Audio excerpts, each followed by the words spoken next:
본문에 들어가기 전에 요한복음 11장의 전체 내용을 잠깐 요약하면은 그래야지 오늘 본문이 이해가 되니까요.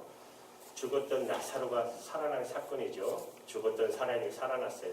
오늘 본문은 아니지만 사전의 말씀에 예수께서 들으시고 가라사대 이 병은 죽을 병이 아니라 하나님의 영광을 위하며 하나님의 아들로 인하여 영광을 얻게 하려 함이니라. 나사로가 죽게 되었는데 예수님께서 말씀하세요. 죽을 병이 아니다. 무슨 뜻입니까? 나사로에 걸린 병의 목적은 죽음이 아니라는 것입니다. 하나님의 영광을 드러내는 것입니다. 우리 안에 일어나는 사건, 여러분 우리 안에 일어나는 사건은 마지막이 망하는 것, 죽음이 아니에요.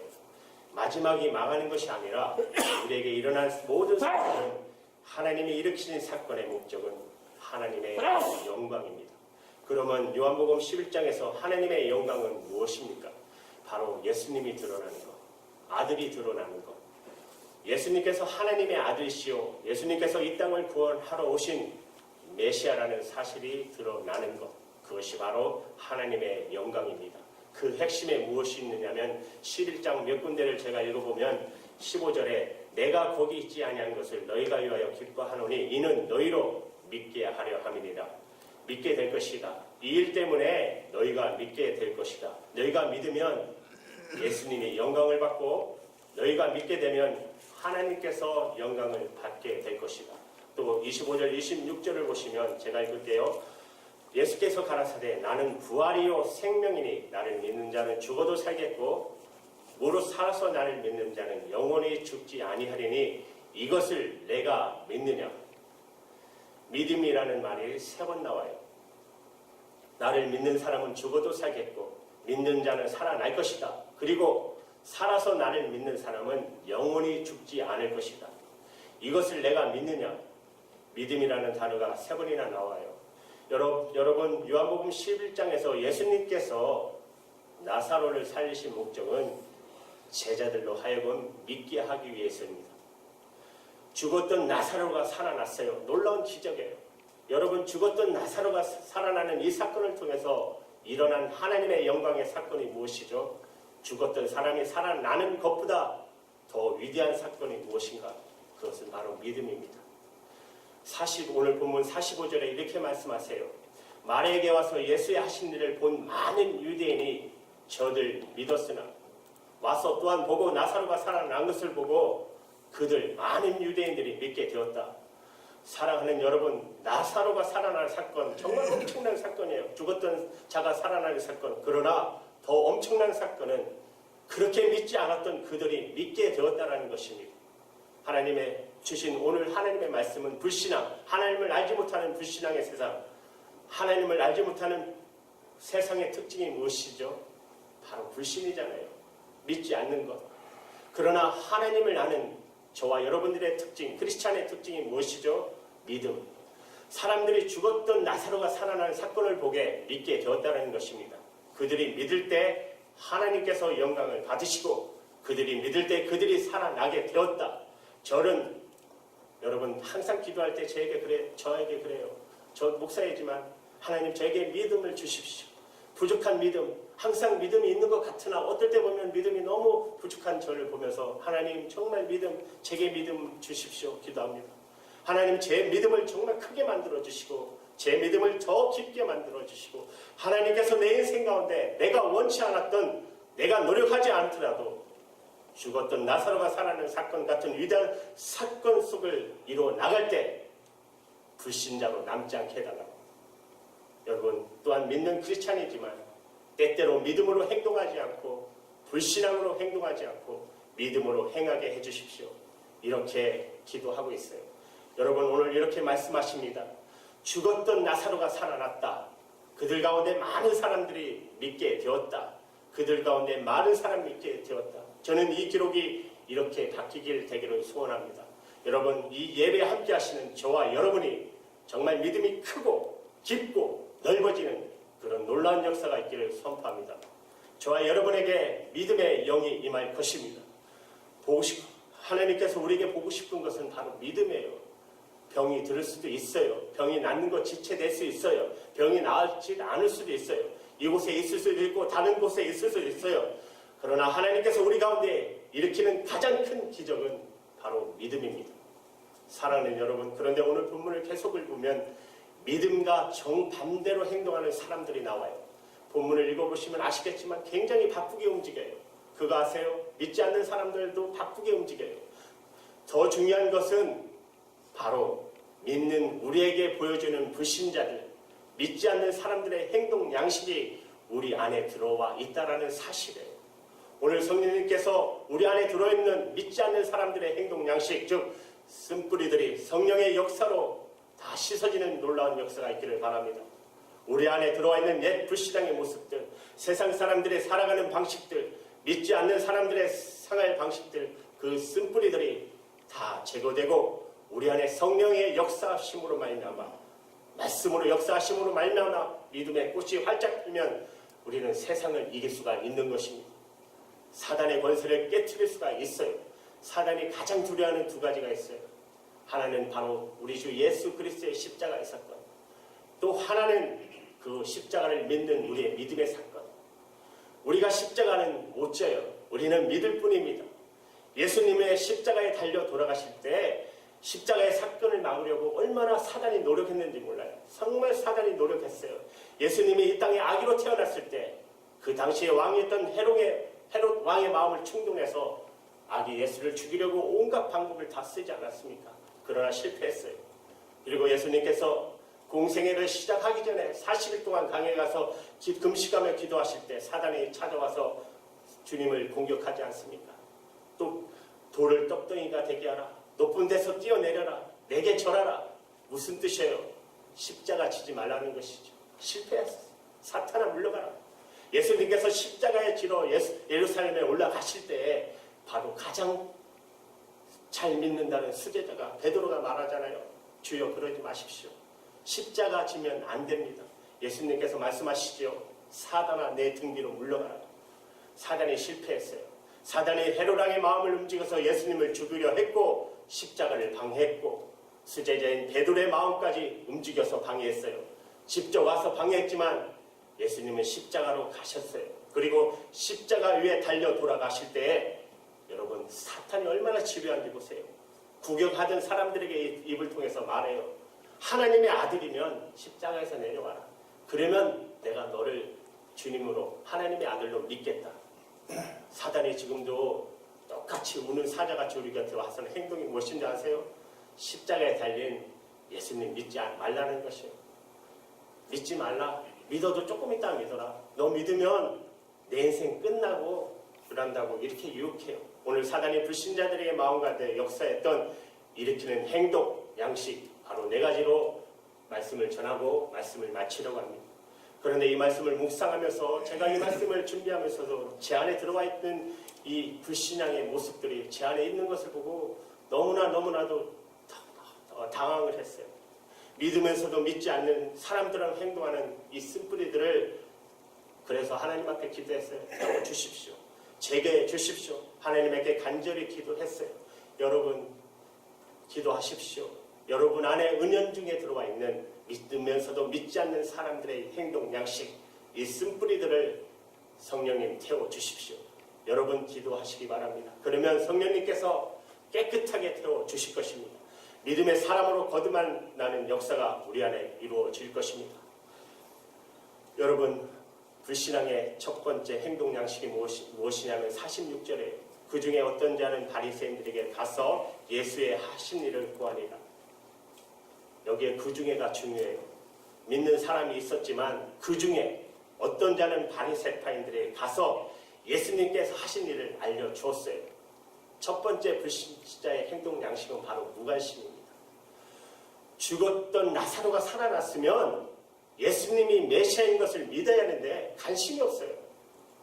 그리고는 바리새인들에게 가서 그 사건을 아주 객관적으로 그냥 보고해요. 리포트 하시지. 나는 인생의 신앙의 위치에도 서지 않고 반대하는 입장도 아니라는 것이죠. 그는 그냥 객관적으로 예수님의 사건을 그냥 리포트 하시지 알려줘요. 무관심. 우리가 믿는다고 하지만 어떤 사람은 영적 비밀에 대해서, 영적 사건에 대해서 정말 무관심 사람들이 많아요. 기도에 대해서 무관심하고 말씀에 대해서 무관심하고 성령의 역사에 대해서 무관심하고 하나님의 꿈과 비전에서 무관심하고 여러분 기억하십시오. 무관심도 불신앙입니다. 사랑보다 더 무서운 것이 바로 무관심이잖아요. 그래도 싸우다 보면은 정이라도 들잖아요. 그러나 무관심하면 아무 일도 일어나지 않아요. 나사로가 살아난 기적의 현장에서도 객관적으로 바리새인들에게 가서 그냥 예수라는 그분이 죽었던 나사로 살렸다. 끝. 그런 행동 양식을 보이고 있잖아요. 불신앙의 첫 번째 단계입니다. 우리가 그렇게 주님을 따라가면서 열심을 내다가 우리가 신앙이 떨어지면 믿음이 떠나게 되면 바로 이 첫 번째가 다가오게 되어 있어요. 교회에 대해서 무관심하고 말씀에 대해서 무관심하고 성령에 대해서 무관심하고 다른 사람에게 대해서 무관심한 이런 모든 무관심이 오늘 예수 그리스도의 이름으로 떠나가기를 선포합니다. 성령님의 역사심으로 말미암아 저와 여러분은 영적의 비밀에 대해서 무관심, 우리 가운데 하늘나라 천국과 주님의 꿈과 비전과 나를 향하신 주님의 사랑과 교회와 주가는 영혼들과 그리고 영적인 비밀들, 영적인 은사, 성령님이 우리에게 주신 그 놀라우신 은사들, 그리고 하나님의 말씀, 성경에 대한 관심이 날마다 더 깊어지고 넓어지는 저와 여러분 되기를 주님의 이름으로 선포합니다. 그러면 여러분 승리하게 되어 있어요. 무관심 그만큼 얼마나 심각한 병입니다. 이 시대를 보셨죠? 얼마나 무관심해요. 옆에 죽어가도 1년이 지나고 2년이 지나도 그 옆집을 방문하지 못함으로 찾아갔더니 이미 죽어 있잖아요. 이런 무관심의 시대가 되어버렸습니다. 여러분, 우리가 말씀을 읽기를 원하고 기도하기 원하고 그리고 모이기에 힘쓰고 누군가의 영혼을 끌어안고 기도하기 원하고 그에게 복음을 전하기를 원하고 내가 갈 천국은 어떤 곳인가 소망하게 되고 그리고 하나님은 역사 가운데 어떻게 역사하실 것인가, 하나님은 우리 교회 가운데 어떻게 역사하실까 기대하고 소망하고 말하고 꿈꾸고 춤추고 흥분하고 우리 마음 가운데 불이 임하고 그래서 힘들지만 어렵지만 뚫고 나가고 그 놀라운 하나님의 비전과 꿈이 여러분의 놀라운 관심 속에 있기를 간절히 바랍니다. 여러분, 불신앙의 두 번째 모습이 어떤 보면 더 적극적인 불신앙의 모습을 오늘 본문에서 보여줘요. 47절, 48절의 말씀을 보면 이에 대제사장과 바리새인이 공회로 모으고 가로되 이 사람이 많은 표적을 행하니 우리가 어떻게 하겠느냐. 만일 저를 이대로 두면 모든 사람이 저를 믿을 것이요 그리고 로마인들이 와서 우리 땅과 민족을 빼앗아 가리라 하니. 여러분 잘 보십시오. 48절에 만일 저를 이대로 두면 모든 사람이 그를 믿게 될 것이다. 그러면 당시 이스라엘 지배했던 로마 사람들이 와서 우리 땅과 우리 민족을 빼앗아 버릴 것이다. 만약 예수님께서 역사하시는 것을 그냥 내버려 두면 따가는 사람들이 다 예수님을 따라갈 것이고 그러면 그것이 정치 세력이 되고 그리고면 그 엄청난 힘의 세력이 될 것이고 그러면 우리를 지배하는 로마가 쳐들어와서 우리 나라를 멸망시킬 것인데 그러면 여러분 잘 보세요. 마지막 내 땅과 내 것도 다 빼앗길 것이다. 만약 그냥 이대로 두었다가는 예수님의 믿음의 세력들이 성장하고 믿음의 세력들이 늘어나는 것을 이대로 두었다가는 우리가 망하게 될 것이고 내 것도 빼앗기게 될 것이다. 여러분 불신앙에 믿지 않는 사람들의 행동 양식 두 번째가 바로 내 것 지키기예요. 그냥 예수님의 세력 그냥 두었다가는 내 것 다 빼앗기게 될 것이다. 우리 안에 이런 모습들이 있잖아요. 사단은 우리에게 우는 사자가처럼 속삭이잖아요. 너 그렇게 열심을 내다가는 내 것 다 빼앗길 거야. 믿는 우리에게 불신자들에게 역사했던 2000년에 역사했던 사단이 똑같이 속삭여요. 예수님이 너의 모든 삶을 지배하는 것을 그냥 내버려 두었다가는 내 것 다 빼앗기게 될 것이다. 삶의 즐거움도 없을 것이고 기쁨도 없고 취미도 없고 웃음도 잃고 정말 따분하게 살게 될 것이다 하며 사단이 속삭입니다. 내 것을 지키기 위해서 그래서 적당히 믿어요. 이 바리새인들이 내 땅과 내 것을 지키기 위해서 예수님을 믿지 않았어요. 우리 믿는 사람들의 가운데서 제 아내도 내 것을 지키기에 예수님께 적당히라는 겁니다. 여러분 기억하십시오. 예수님께 가까이 가면 절대로 망하지 않아요. 여러분 우리가 믿음을 떠나면 내 것을 지키기에 믿음을 거부할 때가 참 많아요. 믿음으로 나가다 보면 사업을 실패할 수도 있고 믿음으로 나가다 보면 친구들 잃을 수 있는데 이대로 계속 믿음으로 내가 나가면 내 거, 내 이치, 내 거 빼앗길 수 있는데 기득권 유지하기 위해서 에이 적당히 믿자. 그렇지 않아요. 하나님은 풍성하셔요. 하늘과 땅을 만드신 하나님은 풍성하십니다. 세상에 어떤 것도 비교할 수 없는 기쁨과 평강과 담대함과 모든 것을 주실 수 있는 분이십니다. 여러분 안심하고 믿음의 깊은 바다로 여러분 나가시기 바랍니다. 바다에서 여러분 채석거리는 파도만 보고 놀라서 바다 한복판으로 나가지 못하는 어리석음을 범하지 말고 여러분 은혜의 바다로 믿음의 노를 저어서 깊은 데로 들어가십시오. 이왕 예수 믿으실 것이면 적당히 믿지 마시고 정말 깊이 들어오세요. 깊은 바다로 들어가서 깊은 믿음 가지시기 바랍니다. 하나님은 나를 사랑하시고 내가 하나님께 붙들리면 하나님은 내게 풍성한 것으로 채우시리라. 마태복음 6장 33절에 이렇게 말씀하세요. 너희는 먼저 그의 나라와 그 의를 구하라. 그리하면 이 모든 것을 너희에게 더 하시리라. 아멘. 하나님의 나라와 의를 먼저 구하면 모든 것을 더해 주실 것이다. 먹는 것, 입는 것, 때가 되면 주님이 우리를 데려가시겠지만 이 땅에 사는 날 동안 우리에게 모든 것을 더해 주신다고 약속하셨어요. 여러분 세 번째 불신앙의 모습 보십시오. 53절에 이날부터 저희가 예수를 죽이려고 모의하니라. 뭐 했다는 것이죠? 음모를 꾸몄다는 것이에요. 플락이라는 영어인데요. 이 뜻이 뭐냐면 드라마를 쓰는 작가들이 구상을 해요. 드라마를 어떻게 시작하고 어떻게 끝낼 것인가 그런 뜻을. 그러니까 다시 말하면 내가 내 인생을 구상해서 내가 내 인생에 대해서 수를 놓는 것이요. 내 마음대로 살겠다는 것이죠. 하나님께서 내 인생을 디자인하게 내어주지 않고 내가 내 인생을 구상하는 것을 음모라고 말하는 것입니다. 불허락되지 않는 일, 내 뜻대로 하려는 것. 불신앙의 사람들은 하나님께 내 인생을 구상을 맡기지 않고 내가 내 인생을 구상합니다. 마찬가지로 우리 믿는 우리에게도 그런 불신앙의 모습들이 있습니다. 여러분 꼭 기억하십시오. 인생은 우리가 계획을 짜고 구상한다고 그대로 되어지지 않아요. 인생은 음모로 되어지지 않아요. 내가 이렇게 내 인생을 구상해서 나가면 저 사람이 나를 좋아하겠지. 절대로 그렇지 않아요. 사람이요 믿음에서 떠나면 그러면 음모를 꾸미기 시작합니다. 우리도 믿음에서 떠나면 자기 인생 자기가 계획을 세우기 시작해서 그러고 구상해요. 꼭 기억하십시오. 그대로 절대 되지 않아요. 그러나 믿음의 길을 가면 내가 상상했던 것보다 더 위대한 인생을 살 수가 있어요. 왜? 이사야 55장 8절 9절에 이렇게 말씀하세요. 하나님의 생각이 하늘의 땅에서 높은 것처럼 우리의 생각보다 높다 했어요.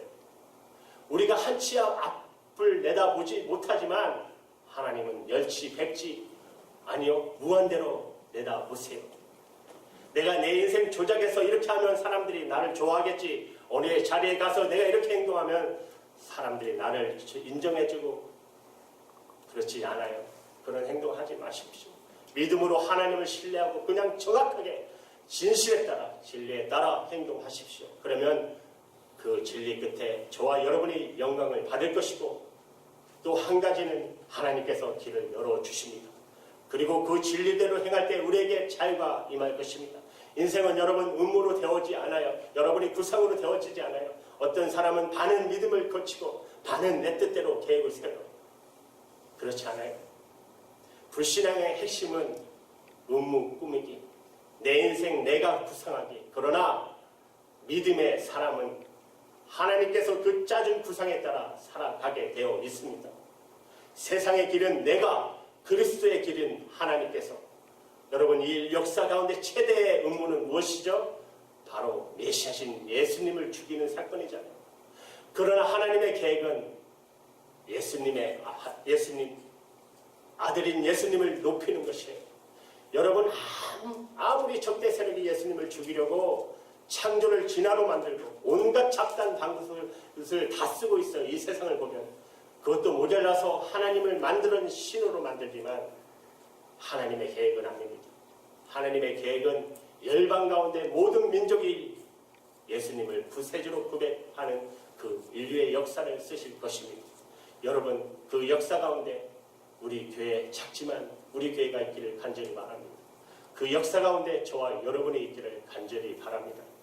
마지막 네 번째, 불신앙의 행동의 모습 57절입니다. 이는 대제사장들과 바리새인들이 누구든지 예수 있는 곳을 알거든 구하여 잡게 하라 명령하였음이니라. 예수님을 잡게 하라. 예수님을 붙잡으려.